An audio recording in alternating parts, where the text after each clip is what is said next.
আমার মেয়ের বিচার চাই ভাই। আমার মেয়েটার কালকে সকালে ডাকেন না, আমার মেয়েটার আজ মৃত্যুর লাশ। তো আপনারা দেখছেন মিডিয়া পুলিশ ওরা এসে দেখছে দরজা খোলা, তার মানে আমার ভাই আত্মহত্যা করার মতো মানুষ না। যে তারা দুজনে গতকাল স্বামী স্ত্রী পরিচয়ে দুপুরবেলা এই কক্ষটি বরাদ্দ নিয়েছে এবং তারা আজকে সকাল 7টায় এখান থেকে চলে যাওয়ার কথা ছিল। কালকে দুপুরে ফোন দিছে, বলতেছে আম্মা আমি কই যাইতেছ সোনিয়া, আম্মা রিপনে ফোন দিছে একটু, তো রিপনের সাথে হেরা লোক এমনি ফোনে ফোনে যোগাযোগ, এরা মানে জানের মানে ডিপোজ হয়ে গেছে যে দেখাও করে না, কত কোনো থানার মেজা খালি যা যায় এনে দেখাও। তো হ্যাঁ তো মনে হচ্ছে কোনো টাকা পয়সার ব্যাপারে কোনো কিছু ডাকছে। আমি তো আর ওইটা জিজ্ঞাসা করি না, বলছে শুধু আমি রিপনে ফোন দিছে মা আমি একটু বাইরে যাচ্ছি রিপনের সাথে, এতটুকু কয়ে বাইরে আইছে জাদু ডাকছে বলছে আরে সোনিয়া তুমি আসো, তোমাকে নিয়ে একটু বাইরে ঘুরতে যাব, তোমাকে নিয়ে বাইরে যাব। ওর বর সাথে নাকি আমি বলছে, আমার মেয়েরা বলছে আগের দিন ইতির লেগে ঘরে ঢুকতারি না, বড় বউর সাথে ঝগড়া হয়েছে। তো এর বড় ঝগড়া হওয়ার পরে আর ছোটো বড় বউ আমার বাসায় আসছে, 2-3 ছেলে ফেলে নিয়ে লাইতে 8টা-9টা বাজে। তখন আমার মেয়ে কাজে, ওর জামাই আমাদের বাসায় আসে নাই, লুকায় আসে আতিকা, ও বড় বউর জন্য আসতে পারে নাই। তো বড় বউয়ের জামাই রিপনের বড় বউ নাকি একটা ঝগড়া করছে, করার পরে হেতি মনে বাইরে আই পড়ছে, আমার মেয়েরে ফোন দিছে। আমার মেয়ের লগে কোনো যোগাযোগও নাই, ফোনও দেয় না এতদিন, কোনো হানার ফর্স কিচ্ছু না, 1 বছর ধরে। এখন আমার মেয়েরা ডাক্কা হঠাৎ করে কি লেগে আনবো না, দুজনে ঘটনাটা কি লেগে বাইকে উঠাইলো।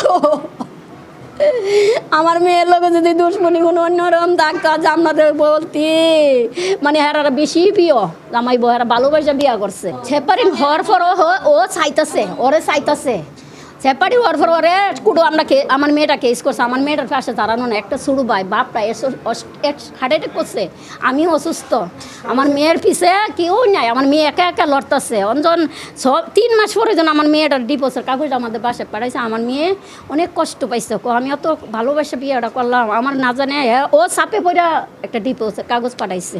পাঠানোর পর আমার মেয়ে একটু থানায় গেছে, দেওয়ার ওরা নামে মনে হয় কেস মামলা কিছু একটা করছে, করার পরে পয়সা যে ঠিক আছে কাগজ দিয়ে দিস, পাঠাই দিস, ভালো কথা। তার ওর পাওনাটা দিবে না, পাওনাটা তো দিতে পারো, 10 লাখ টাকা কাবিন করছে, তো কাবিনের টাকাটা দিয়ে দিতে হবে।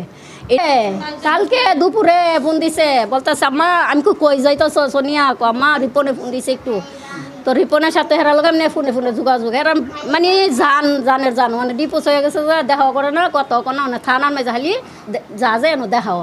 তো হ্যাঁ তো মনে হচ্ছে কোনো টাকা পয়সার ব্যাপারে কোনো কিছু ডাকছে। আমি তো আর ওইটা জিজ্ঞাসা করি না, বলছে শুধু আমি রিপনে ফোন দিছে মা আমি একটু বাইরে যাচ্ছি রিপনের সাথে, এতটুকু কয়ে বাইরে আইছে জাদু।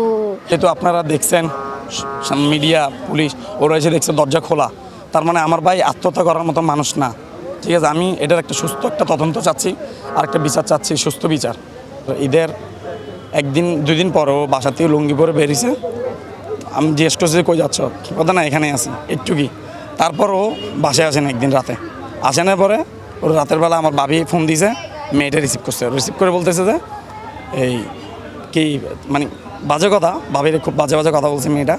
বলার পরে ভাবি আমার আর কিছু না বলে ওর বাসে যাচ্ছিল, আমি রাস্তায় দেখছি পার্টি অফিসের এখানে, দেখার পর ওরা ডাক দিয়েছে, ভাবিরা ডাক দিয়ে আমি দাঁড় করাইছি, দাঁড় করে ভাবির আর বাসে যেতে দিইনি। তখন মেয়ের বাসা থেকে মেয়ের ভাবি ছেলে মানে ভাইয়ের বউ, তারপর মেয়ের 2টা ছোটো বাচ্চা আছে কার ওরা পাহাড় দেখতেছে আর কি, খাপদি আমার বাপ থেকে সন্দেহ লাগছে যে ছেলে আমার ভাই মনে এখানেই আছে। আমার ভাবি ওখানে যাওয়ার চেষ্টা করছে, যাইতে পারে না, ওরা বাধা দিছে, ওরা অনেক গালাগালি করছে আমার ভাবিকে ওই দিন রাতে।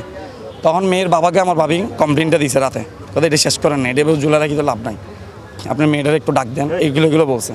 মেয়ের বাবারও কমপ্লেন দিছে, কমপ্লেন দেওয়ার পরে ওরা কোনো গুরুত্ব দেয় না আমাদেরকে, উল্টা আমার ভাবির মেয়ে আবার আমার ফোন করে বলতেছে কি তোর ভাবিরে ভাইন্দা রাখছি, তুই আয়া পারলে লয়ে যা তোর ভাবিরে, আমারও ফোন করে বলছে। বলার পর তখন বলছে আচ্ছা ঠিক আছে, এটা আমার তো কোনো বিষয় না, ভাবি যেহেতু গেছে তোমার বাসায় যদি যেয়ে থাকে, হ্যাঁ পুলিশই আনবে, আমি পুলিশ পাঠাচ্ছি ভাবিরে আনার জন্য, এটা বলছে ওরে। ও লাস্টে বলতে না ভাই পুলিশ পাঠাতে হবে না, আমি সারি দিছি ওরে, ও যাচ্ছে গা, মেয়ে বলতেছে এটা বলে মেয়ে আমার নাম্বার ব্লক মারে দিছে। তো আপনারা দেখছেন মিডিয়া পুলিশ ওরা এসে দেখছে দরজা খোলা, তার মানে আমার ভাই আত্মহত্যা করার মতো মানুষ না। ঠিক আছে, আমি এটার একটা সুস্থ একটা তদন্ত চাচ্ছি, আর একটা বিচার চাচ্ছি, সুস্থ বিচার।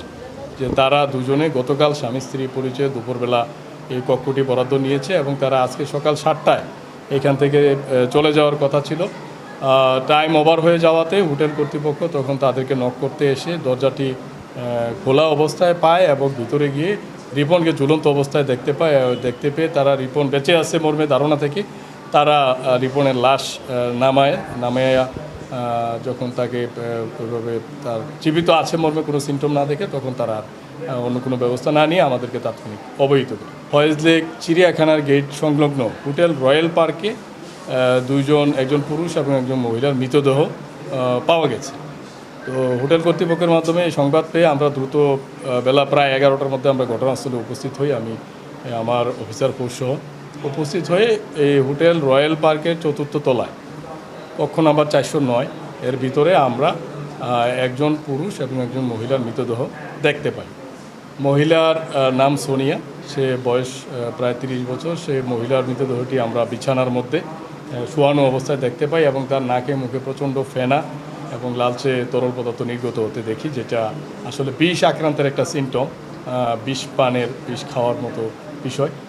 আর যে রিপন যে তার বয়স 47 বছর, তাকে আমরা পাশে ফ্লোরে পড়ে থাকতে দেখি এবং হোটেলের কক্ষে ফ্যানের সাথে একটি ওড়না ঝুলন্ত অবস্থায় দেখতে পাই। পরবর্তীতে আমরা তাৎক্ষণিকভাবে আমরা হোটেল কর্তৃপক্ষের মাধ্যমে জানতে পারি যে তারা দুজনে গতকাল স্বামী স্ত্রী পরিচয়ে দুপুরবেলা এই কক্ষটি বরাদ্দ নিয়েছে এবং তারা আজকে সকাল 7টায় এখান থেকে চলে যাওয়ার কথা ছিল।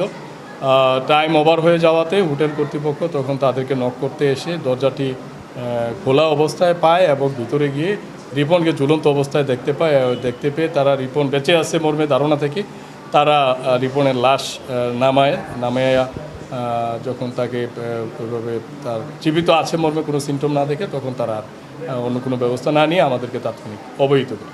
রিপন এবং সোনিয়া তারা দুজনেই স্বামী স্ত্রী এবং দুজনেরই এটা দ্বিতীয় বিবাহ।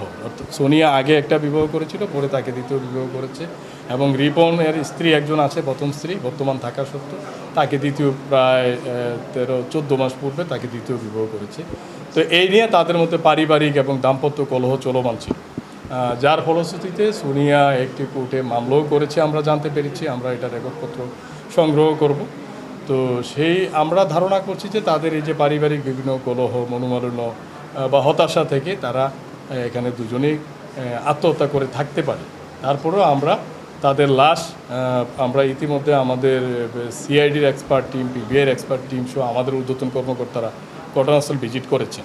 আমরা প্রতিটা বিষয় কিন্তু খুব সূক্ষ্মভাবে আমরা তদন্ত করছি এবং যাচাই বাছাই করছি। তো এবং লাশ আমরা ময়নাতদন্তে আমরা মর্গে প্রেরণ করব। ময়নাতদন্ত পরে যে ময়নাতদন্ত রিপোর্ট পাওয়ার পরে আসলে আমরা পরিষ্কার হতে পারবো যে এখানে অন্য কোনো বিষয় আছে কিনা। তো যদি কোনো বিষয় থাকে আমরা প্রতিটা বিষয়ে আমরা সুষ্ঠু তদন্তের মাধ্যমে আমরা সঠিক আইনগত ব্যবস্থাটাই গ্রহণ করব।